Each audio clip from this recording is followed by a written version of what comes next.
पश्चाताप। तो जिस जीव को पश्चाताप होता है वह भगवान का अनुभव करता है।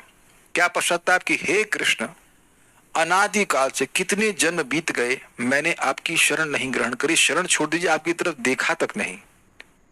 कामादिनाम कति न कतिथा पालिता दुर्निदेशास तेषाम जात मई न करुणा नात्र पन्नोष्प शांति उत्सृज्यताम अथ यदुपतिर सांप्रतम लब्ध बुद्धिर त्वाम शरणम आयतः। थोड़ा स्पेलिंग कुछ मिस्टेक हो रहा है लेकिन ऐसा ही कुछ है। त्वाम शरणम आयतः माम नियंश्वात्म दासये।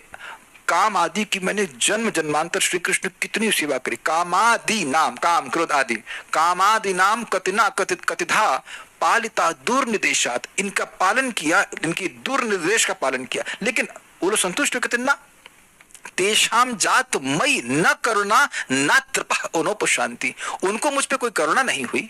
एक दिख रहा है ना, कोई करुणा नहीं हुई, ना मुझे कोई शर्म आई उन काम से प्रेरित कार्यों को करने में, और ना मुझे कोई उपशांति हुई, ना मुझे कोई शांति प्राप्त हुई। लेकिन हे यदुपति, मेरी बुद्धि अब आ गई है, मैं जागृत हो रहा हूं, मैं आपकी शरण में आया हूं, मैं समझ रहा हूं कि मैं आपका सेवक हूं, मुझे अपनी सेवा में नियोजित कीजिए। तो ये पहला जो सेक्शन इस श्लोक का है, इससे समझ में आ रहा है कि उसे पश्चाताप हो रहा है कि उसने काम आदि की सेवा करता रहा। और इसी बात को चैतन्य चरितामृत में कहा गया कि काम क्रोध की लाठी जब जीव को पड़ती है और भ्रमिते भ्रमिते जब साधु वैद्य पाए, मतलब पिट रहा है इससे, और जब वह ऐसे भ्रमण करते करते वह साधु वैद्य, वह साधु जो वैद्य के अनुसार उनको मिलता है, वैद्य से मिलता है, तो तार मंत्र उपदेश पिशाची पिलाए।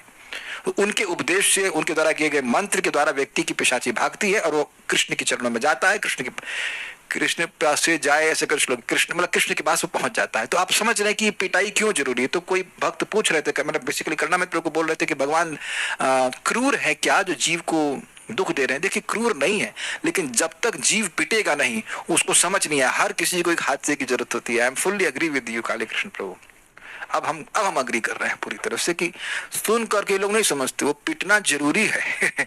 जब तक पिटेंगे नहीं, इतना पिटने के बाद भी तो जगत में रह रहे हैं। सोचिए, ना पिट रहे होते तब कोई दुख नहीं होता। तो आप ये समझ रहे हैं कि जब कभी शरीर में रोग होता है और उसमें पेन होता है, when there is pain then you are impelled to go to a doctor.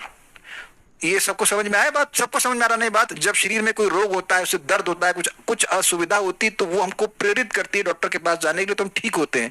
तो वो पेन अच्छा है ना? ये आप लोगों को पता होना चाहिए कि शरीर में जो पेन अनुभव करने की क्षमता है ये अच्छा है। अगर पेन हो ही नहीं तो हम डॉक्टर के पास जाइए नहीं करेंगे, मर ही जाएंगे सीधे।